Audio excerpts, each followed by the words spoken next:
अस्सलाम वालेकुम व्यूअर्स, मेरा नाम डॉक्टर सायरा है। मैं फिजिकल थेरेपिस्ट हूँ। उम्मीद करती हूँ आप सब ठीक ठाक होंगे, सेहतमंद होंगे। आज हम बात करेंगे फीमेल्स के हवाले से कि आखिर फीमेल्स में ही बैक पेन क्यों ज़्यादा होता है, इसकी क्या वजूहात है। तो चलिए आइए इसको हम डिस्कस करते हैं और वीडियो को एंड तक देखिएगा, क्योंकि मैं आपको लास्ट में एक बहुत बड़ी इंफॉर्मेशन दूंगी जो आप लोग सुनेंगे जब तमाम मेरी खवातीन, तो उन्हें ये पता चलेगा कि आज तक हम ये सोचते रहे कि हमें बैक पेन तो इस वजह से हो रहा है, लेकिन ये रीज़न नहीं है, बल्कि हमारे बैक पेन की रीज़न तो कुछ और ही है। तो चलिए आइए वीडियो को स्टार्ट करते हैं। सबसे पहली बात कि हमारे यहाँ ख़वातीन अपनी खुराक का ख़्याल नहीं रखती हैं, ठीक है। अगर तो पहले वो एक स्टूडेंट हैं तो वो पढ़ रही हैं और वो अपना सारा फोकस अपनी पढ़ाई पर दे रही हैं, तब भी वो अपनी डाइट का ख़्याल नहीं रखेंगी। फिर जब उनकी शादी हो गई, बच्चे हो गए, तो फिर तो उन्होंने बिल्कुल भी अपनी डाइट का ख़्याल नहीं रखना। बच्चों ने जो खाना छोड़ दिया वो माँओं ने खा लिया और बस दैट्स इट, बात ख़त्म हो गई। लेकिन सबसे ज़्यादा कैल्शियम की ज़रूरत जो है वो फीमेल्स को है। हमारे डाइट में कैल्शियम इनफ नहीं होता, जिसकी वजह से हमें बैक पेन होता है। सबसे पहली बात, अपनी डाइट में ज़्यादा से ज़्यादा कैल्शियम को लेकर आना है, ठीक है। उसके बाद जब प्रेगनेंसी होती है तो हम एक्स्ट्रा कैल्शियम नहीं लेते, ठीक है। बहुत सारी लड़कियां हैं, उनका दिल नहीं करता कुछ भी खाने को और वो कहती हैं हम तो दूध देखते हैं तो हमें उल्टी आ जाती है और दूध की बनी हुई कोई चीज़ भी वो नहीं लेना चाहती, ठीक है। और बड़ा एक ट्रेंड सेट हो गया जी, स्पाइसी खाने का दिल कर रहा है और ये खाने का दिल कर रहा है, फास्ट फूड खाने का दिल कर रहा है। हालांकि ये सब चीज़ें आपकी बॉडी से कैल्शियम को ख़त्म कर रही हैं, ठीक है। तो हमने प्रेगनेंसी में कैल्शियम को डबल लेना है, जो कि हम नॉर्मली नहीं ले रहे हैं। उसके बाद जो है वो अगर हार्मोन डिस्टर्ब हो रहे हैं, ठीक है, हार्मोनल डिस्टर्बेंस है, अगर जो है वो प्रीमेच्योर ओवरियन इनसफिशिएंसी है, मतलब कि वक्त से पहले जो है वो मेंस्ट्रुअल साइकिल आना बंद हो गया है, पीरियड्स आना ख़त्म हो गए हैं, तो वो भी जो है वो कहीं ना कहीं उसका इफेक्ट ये निकलेगा कि बोन्स वीक हो जाएंगी और बैक में पेन होना शुरू हो जाएगा या नीज में पेन शुरू हो जाएगा। इस कहीं ना कहीं ये कंपनसेट हो जाता है, ठीक है। दूसरा ये कि लाइफस्टाइल, फिर बात करेंगे लाइफस्टाइल। लाइफस्टाइल इतना सेडेंटरी हो गया है आजकल कि कोई भी एक्सरसाइज करना, वॉक करना, ये सब कोई भी करना पसंद नहीं करता। अगर हाउस वुमेन से पूछा जाए तो वो कहेंगे हम तो दिन भर इतनी एक्सर्शन करते हैं, इतना काम करते हैं, ये एक्सरसाइज ही है ना।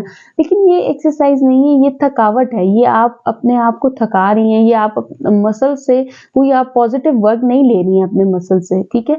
तो अब लाइफस्टाइल जो हो गया वो ये हो गया है कि हमने खा लिए जी पिज़्ज़ास खा लिए, बर्गर खा लिए, सॉफ्ट ड्रिंक ले ली हमने और हमने इस तरह के जंक फूड ले लिए, बेकरी आइटम ले लिए, लेकिन दर हकीकत ये सब चीज़ें हमारी बॉडी से कैल्शियम को ख़त्म करती जा रही है। ये कैल्शियम की दुश्मन है, कैल्शियम रॉबर्स हैं जो हमारी बॉडी से कैल्शियम को चुरा के लेके जाते जा रहे हैं और हमें पता भी नहीं चल रहा, ठीक है। इसके बाद हम बात करेंगे कि वो लेडीज और लेडीज के साथ ही ये ज्यादा प्रॉब्लम है कि वो कंटिन्यूसली स्ट्रेस में रहती हैं, छोटी छोटी बातों को सोचती रहती हैं, एंग्जाइटी का शिकार होती हैं। इन सब चीजों से जो है वो बैक पेन कैसे होता है, जब ये कंटिन्यूसली एंग्जाइटी रहती है, क्रॉनिक स्ट्रेस रहता है, तो पेल्विक इन्फ्लेमेटरी डिजीज हो जाती है। जब पेल्विक इन्फ्लेमेटरी डिजीज होती हैं, यूरिन में इन्फेक्शन होता है, तो ये सब चीजें कॉज करती हैं, बैक पेन कॉज करती है। कभी कभार तो हमें पता ही नहीं चलता कि हमारे पेल्विक में कोई ना कोई इन्फेक्शन जो है वो बन रहा है। जब वो इन्फेक्शन इतना हो जाता है कि टेम्परेचर होने लगता है या उसके सिम्टम्स आने लगते हैं, तो फिर पता चलता है हाँ ये तो पेल्विक में इतने अरसे से ये चीज़ बन रही थी, ये इन्फेक्शन इतने टाइम से हो रहा था, हमने तो उसकी तरफ ध्यान ही नहीं दिया। तो वो भी वन ऑफ द रीज़न है बैक पेन होने की, ठीक है। इसके बाद हम चलते हैं कि उन पर बात करते हैं। वो औरतें जो मस्कुलर वीकनेस का पहले से ही शिकार हैं, फिर उनको खैर से डायबिटीज मेलाइटिस हो जाता है, उनको शुगर हो जाती है और जब शुगर हो जाती है तो वैसे ही बोन्स वीक हो जाती हैं, पट्टे कमज़ोर हो जाते हैं और जब पट्टे और हड्डियां कमज़ोर होती हैं तो बैक पेन स्टार्ट हो जाता है। इसके अलावा स्पाइनल स्टिनोसिस की अगर हिस्ट्री है, ऑस्टियोपोरोसिस है, हड्डियों में ना कैल्शियम है ना विटामिन D3 है, कुछ भी नहीं है, तो फिर भी जो है वो बैक पेन हो सकता है। इसके अलावा वो ओल्ड एज जिनका मेनोपॉज आ गया है तो उन्हें भी बैक पेन हो सकता है, ठीक है। और फिर इसके अलावा वो लोग जो रात देर तक जागते रहते हैं, जब आप रात देर तक जागते हैं तो फिर आपके हार्मोन डिस्टर्ब होते हैं। जब हार्मोन डिस्टर्ब होते हैं तो हमारा कैल्शियम डिस्टर्ब होता है, और जब कैल्शियम डिस्टर्ब होगा तो बैक पेन होगा। अब हार्मोन डिस्टर्ब हुआ, कैल्शियम कैसे डिस्टर्ब हुआ, इसकी मैं थोड़ी सी आपको डिटेल ये बता दूं कि जो हमारे कुछ हार्मोन है, जैसे कि थायराइड हार्मोन है और दूसरे हार्मोन है, इनके थ्रू जो है वो विटामिन D3 जो है वो हमारी बॉडी में रेगुलेट करता है। ठीक है, जब हार्मोन डिस्टर्ब होंगे तो विटामिन D3 की रेगुलेशन पे इफेक्ट पड़ेगा। जब विटामिन D3 की एब्जॉर्प्शन पे, रेगुलेशन पे इफेक्ट पड़ेगा तो फिर हमारा कैल्शियम जो है वो हमारी बॉडी को लगेगा नहीं, क्योंकि विटामिन D3 नहीं है तो फिर कैल्शियम भी अपना काम नहीं करेगा। तो फिर ये दोनों ने तो साथ साथ चलना है, एक भी नहीं होगा तो दूसरा नहीं चल सकेगा। तो कैल्शियम की वीकनेस होगी, कैल्शियम नहीं होगा बॉडी में तो बैक पेन होगा। अब इन सब चीज़ों को ठीक किस तरह से करना है? अगर आपकी डाइट में कैल्शियम नहीं है तो आप ज़्यादा से ज़्यादा कैल्शियम लें।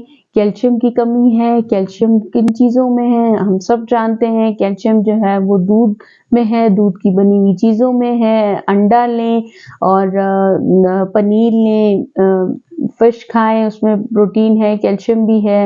और गोश्त खाएं, फ्रेश वेजिटेबल्स यूज़ करें। ये सब चीज़ों को, जंक फूड को हटा के हेल्दी फूड को अपनी लाइफ में लाएं। अगर हार्मोनल इश्यूज हैं तो अपनी गायनेकोलॉजिस्ट से कंसल्ट ज़रूर करें, ताकि आपके हार्मोनल इम्बैलेंस जो है वो ठीक हो सके और आप टुवर्ड्स द नॉर्मल लाइफ की तरफ आए आप।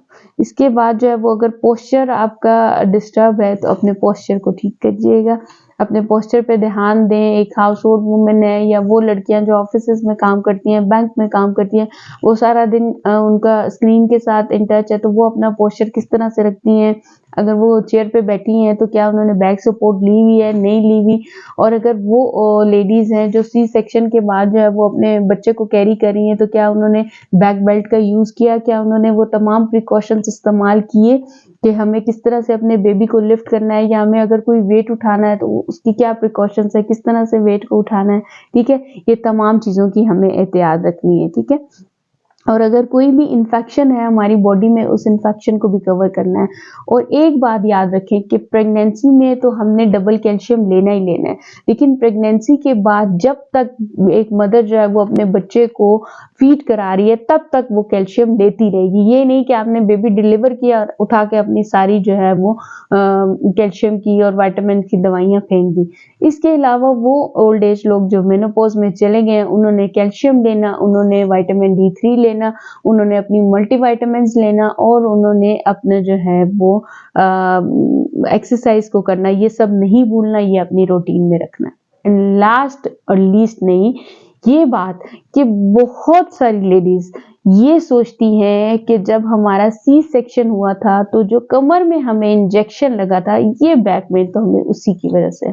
तो आज मैं आपको ये बात क्लियर कर दूं उन सब तमाम लेडीज को जो मुझे देख रही हैं, कि जो कमर में इंजेक्शन लगता है इसका बैक पेन से कोई ताल्लुक नहीं है। खुदारा जब आप लोग अपना C सेक्शन कराते हैं और उसके बाद दिमाग में ये बात बैठा लेते हैं कि इंजेक्शन लगा था और वो कमर का दर्द आज तक नहीं गया, तो ऐसा कुछ भी नहीं है। इंशाल्लाह अपनी अगली पूरी वीडियो में मैं आप लोगों को इस बात पे डिटेल गाइड करूंगी कि इंजेक्शन लगने से क्या क्या होता है और उसकी क्या एहतियात है और उससे बैक पेन क्यों नहीं हो सकता। ये सब बातें हम अपनी नेक्स्ट वीडियो में डिस्कस करेंगे। और तब तक के लिए आप बस इतना याद रखें कि हमने कैल्शियम लेना है और हमने कैल्शियम लेना है। ठीक है, मेरी अगली वीडियो का इंतजार कीजिएगा।